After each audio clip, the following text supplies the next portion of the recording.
Finalement, ces dépassements s'étendront au monde entier. La totalité du monde sera signifiante, et dans cet ordre hiérarchique d'objets qui consentent à se perdre pour en indiquer d'autres, Baudelaire retrouvera son image.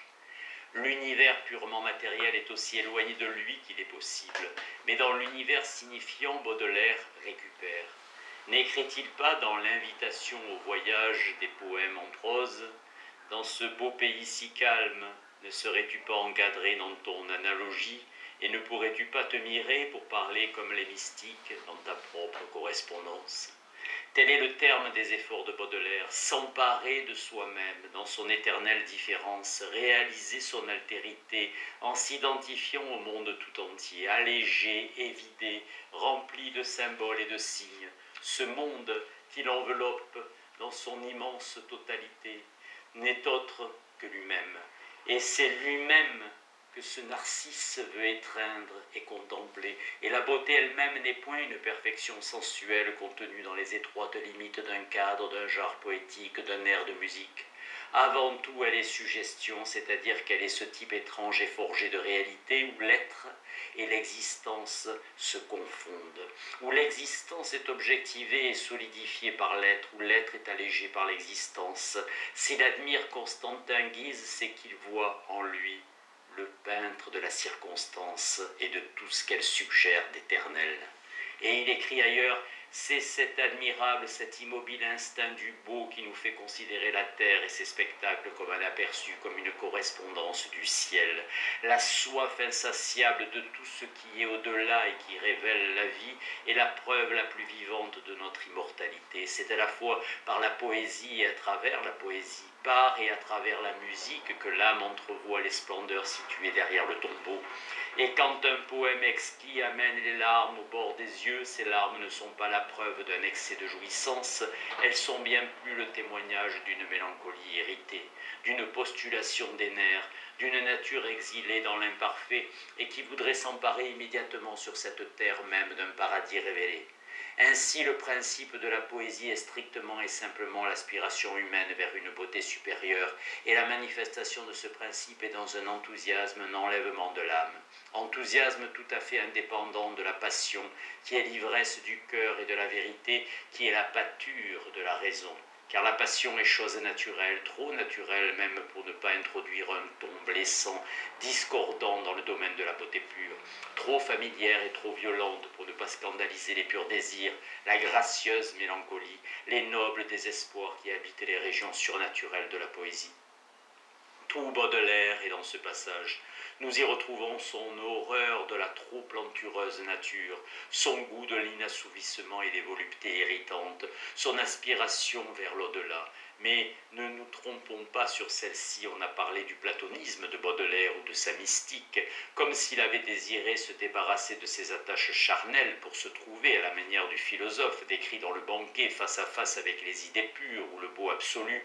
En fait, nous ne trouvons chez lui aucune trace de cet effort propre au mystique qui s'accompagne d'un renoncement total à la terre et d'une désindividualisation. Si la nostalgie de l'au-delà, l'insatisfaction, le dépassement du réel apparaissent partout dans son œuvre, c'est toujours au sein même de cette réalité qu'il se lamente. Le dépassement, pour lui, s'indique, s'esquisse à partir des choses qui l'entourent. Il faut même qu'elles soient là de toute nécessité pour qu'il ait le plaisir de les dépasser. Il aurait horreur de monter en plein ciel en laissant au-dessous de lui les biens de la terre. Ce qu'il lui faut, ce sont ses biens mêmes, mais pour qu'il les méprise la prison terrestre, pour qu'il se sente perpétuellement sur le point de s'en évader. En un mot, l'insatisfaction n'est pas une aspiration véritable vers l'au-delà, mais une certaine manière d'éclairer le monde. Pour Baudelaire, comme pour l'épicurien, le monde compte seul, mais ils n'ont pas la même manière de l'accommoder. Dans le texte que nous venons de citer, la beauté supérieure est cherchée, entrevue à travers la poésie.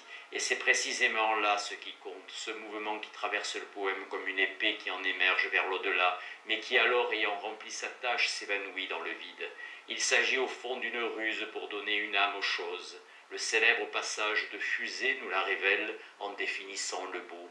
Quelque chose d'un peu vague, laissant carrière à la conjecture.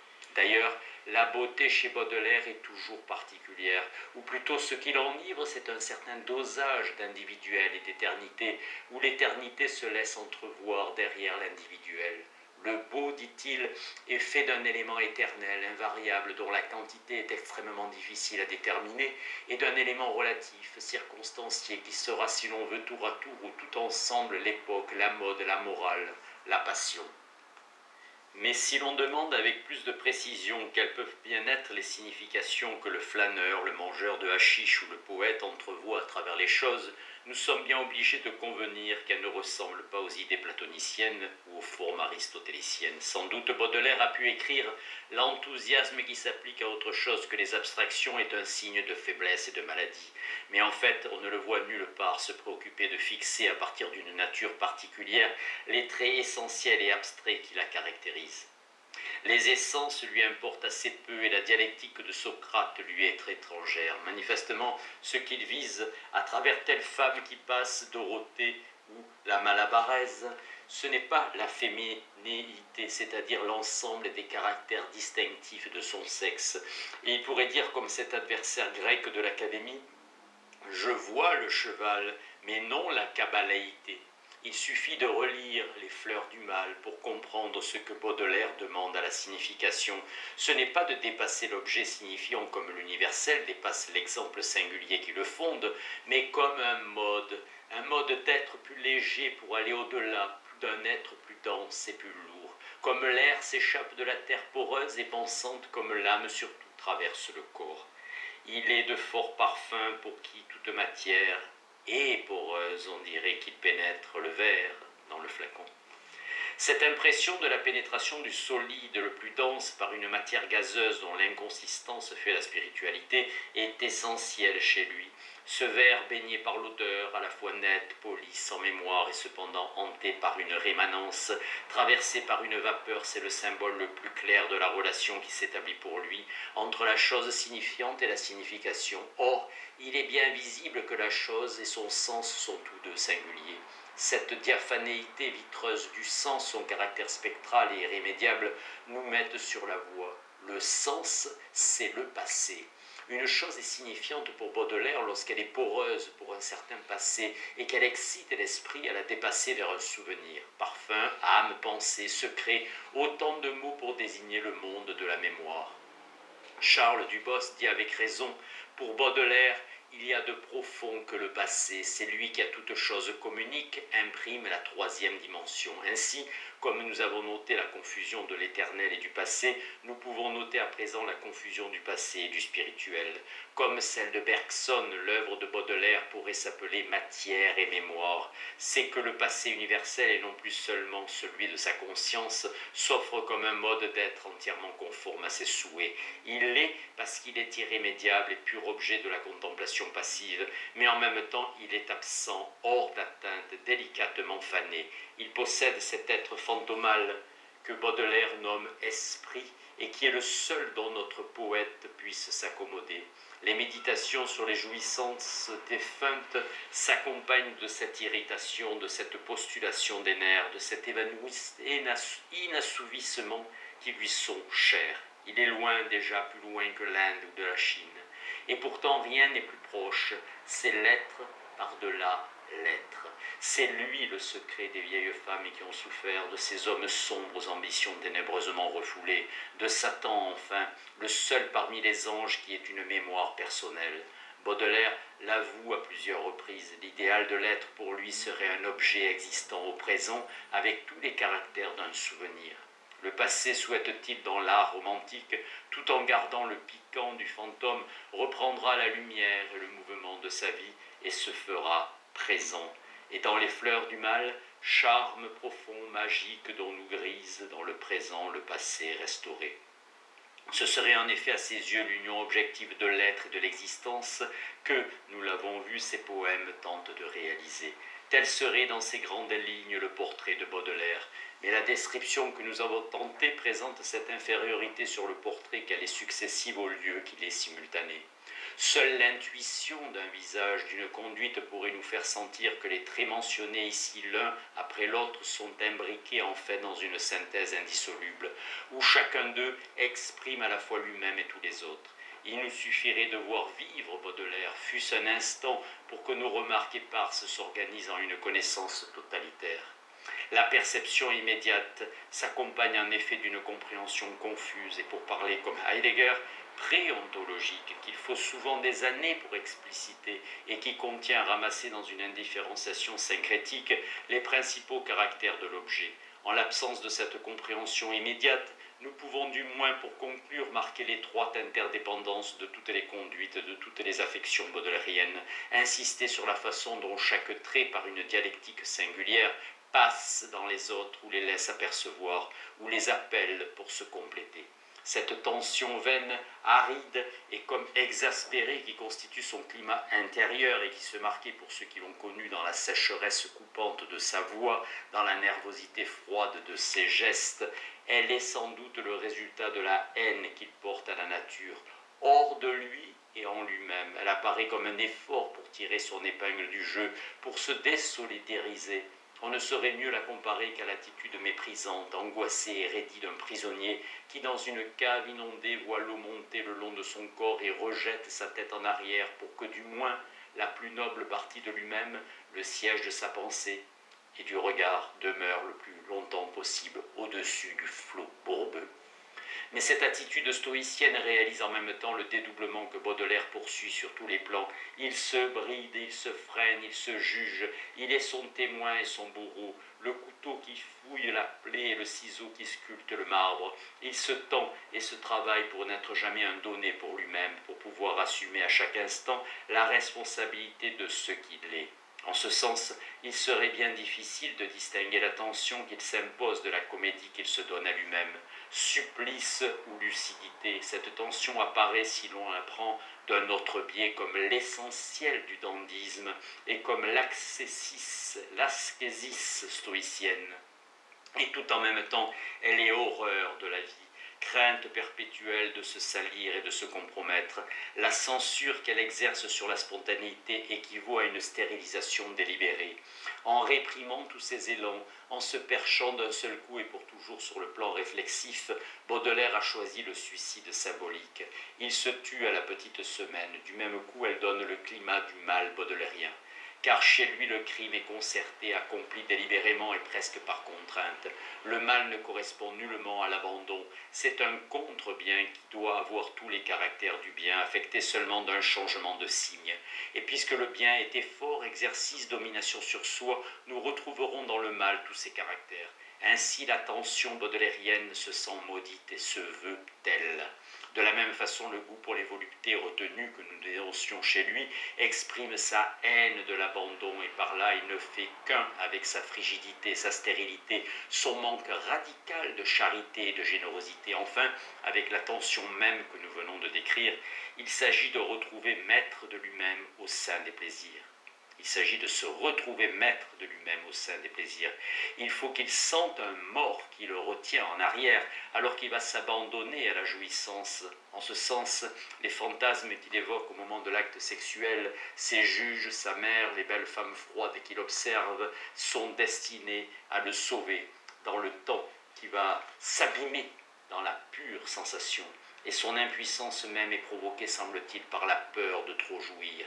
Mais d'autre part, s'il se retient dans ses plaisirs, c'est aussi que, inassouvi par principe, il a choisi de trouver sa volupté dans l'inassouvissement plutôt que dans la possession. La fin qu'il poursuit, nous le savons, c'est cette étrange image de lui-même qui serait l'union indissoluble de l'existence et de l'être. Or, elle est hors de prise, et il le sait au fond de lui-même. Il croit l'atteindre et il la frôle, mais quand il veut l'étreindre, elle s'évanouit. Il voudra donc se persuader à lui-même, pour se masquer son échec, que l'effleurement furtif est la véritable appropriation, et par une modification généralisée de tous ses désirs, c'est ce frôlement irritant qu'il recherchera dans tous les domaines pour se prouver que c'est la seule possession souhaitable. Ainsi décide-t-il de confondre l'assouvissement du désir avec son exaspération insatisfaite. Et cela vient aussi du fait qu'il n'a jamais eu d'autre fin que lui-même.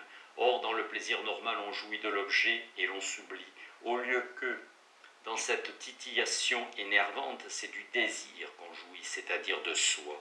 Et de rechef à cette vie en porte-à-faux qu'il a faite sienne, à cet énervement sans repos, il confère un autre sens. Elle représente l'insatisfaction radicale du Dieu déchu. Il s'en sert alors comme d'une arme pour assouvir ses rancunes. À sa mère, il se montrera dans ses souffrances, mais ces souffrances, si l'on y regarde de plus près, ne font qu'un avec ses plaisirs. Maudire le ciel parce qu'on est insatisfait ou choisir l'insatisfaction comme sens profond de la volupté, c'est tout un. L'ambiguïté vient seulement d'une légère variation d'attitude par rapport au fait premier. Et cette douleur, soigneusement cultivée, vient le servir encore à titre d'autopunition. Lorsqu'il veut prendre sa revanche sur le bien par une sorte de dépassement figé, en même temps qu'elle lui permet d'affirmer définitivement son altérité.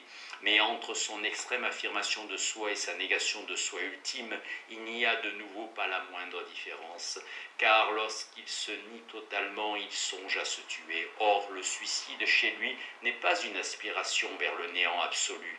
Lorsqu'il se représente et qu'il va se supprimer, il veut faire disparaître en lui la nature, qu'il assimile au présent et au limbe de la conscience. Il demande à l'idée de suicide ce léger secours, cette chiquenaude qui lui permettra de considérer sa vie comme irrémédiable et accomplie, c'est-à-dire comme un destin éternel, ou si l'on préfère, comme un passé clos. Il voit surtout dans l'acte de mettre fin à ses jours comme une récupération ultime de son être. C'est lui qui tirera le trait, c'est lui enfin qui, en arrêtant sa vie, la transformera en une essence qui sera à la fois donnée pour toujours et pour toujours créée par lui-même.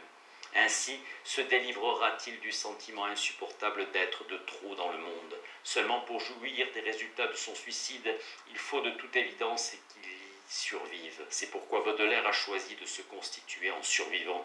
Et s'il ne se tue pas d'un coup, au moins a-t-il fait en sorte que chacun de ses actes soit l'équivalent symbolique d'une mort qui ne peut pas se donner. Frigidité, impuissance, stérilité, absence de générosité, refus de servir, péché. Voilà de nouveau autant d'équivalents du suicide. S'affirmer pour Baudelaire, c'est en effet se poser comme pure essence inactive, c'est-à-dire au fond comme une mémoire. Et se nier, c'est vouloir naître une fois pour toutes que la chaîne irrémédiable de ses souvenirs. Et la création poétique qu'il a préférée à toutes les espèces de l'action se rapproche chez lui du suicide qui ne cesse de ruminer. Elle le séduit d'abord en ce qu'elle lui permet d'exercer sans danger sa liberté, mais surtout en ce qu'elle s'éloigne de toutes les formes du don qui lui fait horreur. En écrivant un poème, il pense ne rien donner aux hommes, ou du moins de leur livrer qu'un objet inutile. Il ne sert pas, il demeure avare et fermé sur soi, il ne se compromet pas dans sa création. En même temps, la contrainte du rythme et du vers l'oblige à poursuivre sur ce terrain l'ascésis qu'il pratique par la toilette et le dandysme. Il met en forme ses sentiments comme il a mis en forme son corps ou ses attitudes. Il y a un dandysme des poèmes baudelairiens. Enfin, l'objet qu'il produit n'est qu'une image de lui-même, une restauration dans le présent de sa mémoire qui offre l'apparence d'une synthèse de l'être et de l'existence.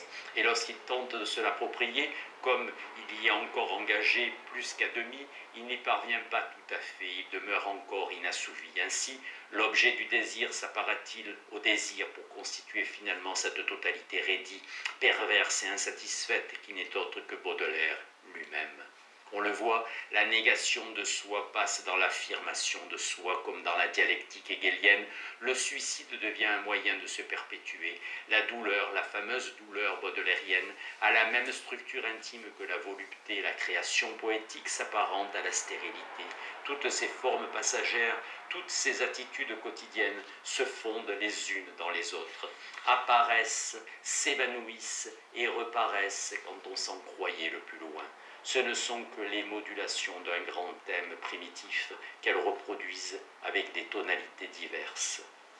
Ce thème, nous le connaissons, nous ne l'avons pas perdu de vue un instant, c'est le choix originel que Baudelaire a fait de lui-même. Il a choisi d'exister pour lui-même comme il était pour les autres. Il a voulu que sa liberté lui apparaît comme une nature et que la nature que les autres découvraient en lui leur semblât l'émanation même de sa liberté.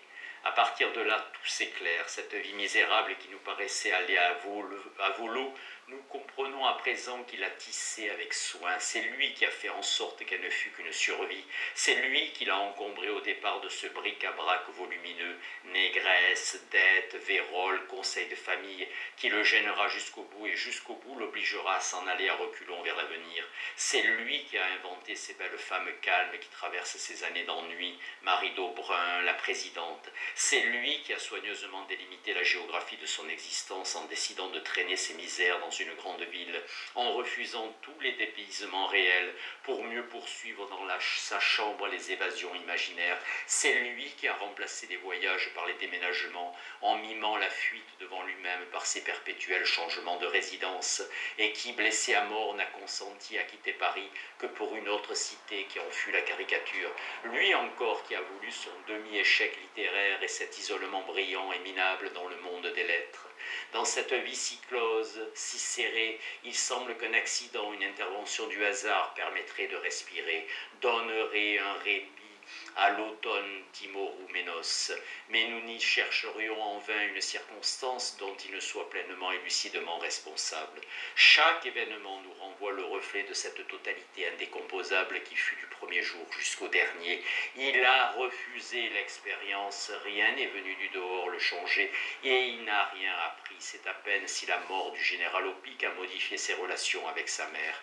Pour le reste, son histoire est celle d'une très lente et très douloureuse décomposition. Tel il était à 20 ans, tel nous le retrouvons à la veille de sa mort. Il est simplement plus sombre, plus nerveux, moins vif. De son talent, de son admirable intelligence, il ne reste plus que des souvenirs. Et telle est sans doute sa singularité, cette différence qu'il a cherchée jusqu'à la mort et qu'il ne pouvait paraître qu'aux yeux des autres. Il a été une expérience en vase clos, quelque chose comme l'homunculus du second Faust, et les circonstances quasi abstraites de l'expérience lui ont permis de témoigner avec un éclat inégalable de cette vérité. Le choix libre que l'homme fait de soi-même s'identifie absolument avec ce qu'on appelle sa destinée.